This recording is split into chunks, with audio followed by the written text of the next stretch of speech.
The securities fraud case against ex-state representative Pete Beck is on track to possibly become the longest bench trial in Hamilton County history. It's now in its 7th week, and the prosecution plans to run for another 2 weeks.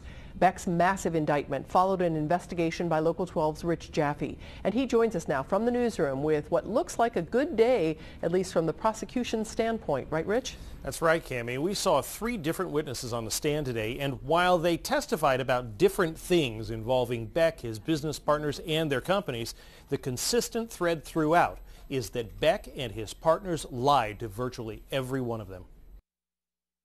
First on the witness stand today was Tina Walter. She and her husband invested and lost their life savings, including their kids' college funds, into Christopher Technologies, a scamming company for which Pete Beck was the chief financial officer.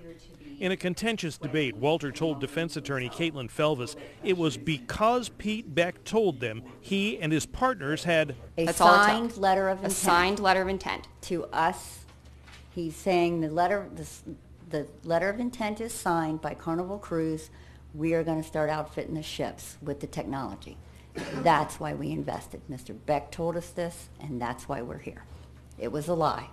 Beck's defense team has said over and over again, when Chris Tech went belly up, there was a $7 million deal by this man, Terry Lanham, to buy the company. Lanham says he was never prepared to pay more than $650,000 for a company that was millions of dollars in debt. There was no one with fiduciary responsibility in that company. It was a total mess. It's not anything that I would see a startup company doing, the things that they did, the money that was spent, the documents that were produced, the training manuals that were produced, thousands of dollars spent on training manuals that were useless. Finally, Brad Elmore took the stand.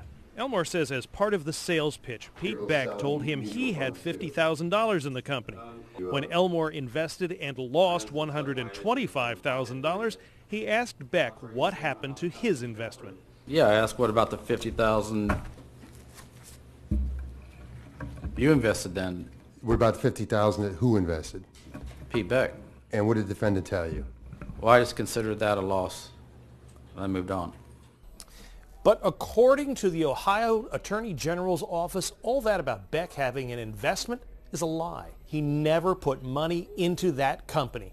Beck's connection to Elmore gets even more interesting because Beck was the accountant for Ark by the River Church, a church the Attorney General calls a cult, and Elmore was a member. He got noticeably nervous on the stand today when he was asked about it, and we will see how he does back in that stand tomorrow when he's in the spotlight again.